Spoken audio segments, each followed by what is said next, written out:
আজকে আমরা দেখব কিভাবে উইন্ডোজ 10 এর অ্যাক্টিভেশন করা যায় এবং স্ক্রিনে থাকা ওয়াটারমার্কটি রিমুভ করা যায়।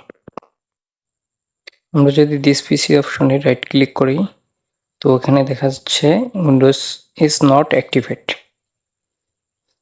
যে আমাদের উইন্ডোজটি অ্যাক্টিভেট হয়নি।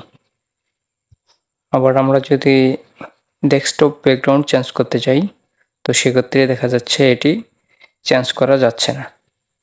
এই সমস্যার সমাধানের জন্য আমরা ব্রাউজার ওপেন করে নেব। এখানে সার্চ করব উইন্ডোজ অ্যাক্টিভেট টেক্সট।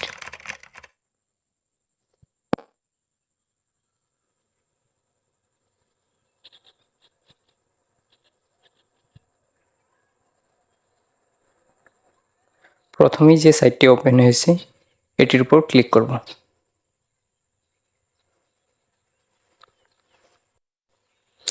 এখন আমরা চাইলে দুই ওয়েতে উইন্ডোজ 10 অ্যাক্টিভেট করতে পারি।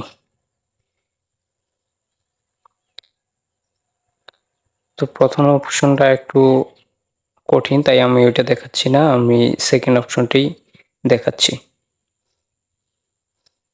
এখান থেকে সম্পূর্ণ টেক্সটটুকু কপি করে নিতে হবে।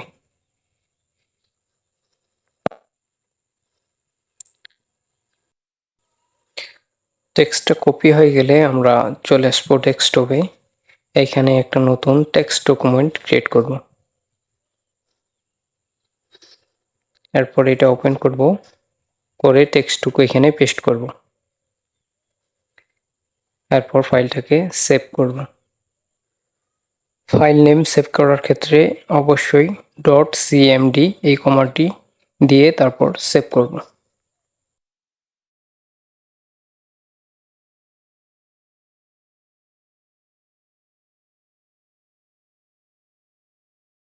ফাইলটি সেভ করার পর ডেস্কটপে যে নতুন সেটিং আইকনের মতো যে ফাইলটি শো করতেছে এটির উপর রাইট ক্লিক করব। এরপর রান এট অ্যাডমিনিস্ট্রেটর।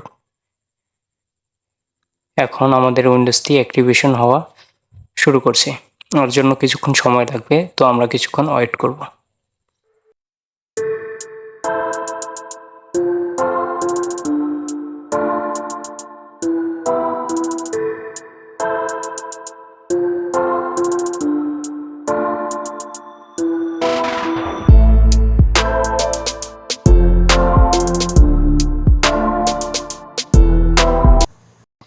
Activation successfully. উইন্ডোজটি সঠিকভাবে অ্যাক্টিভেশন হয়ে গেছে। এর জন্য স্ক্রিনে কোনো ওয়াটারমার্ক শো করতেছে না।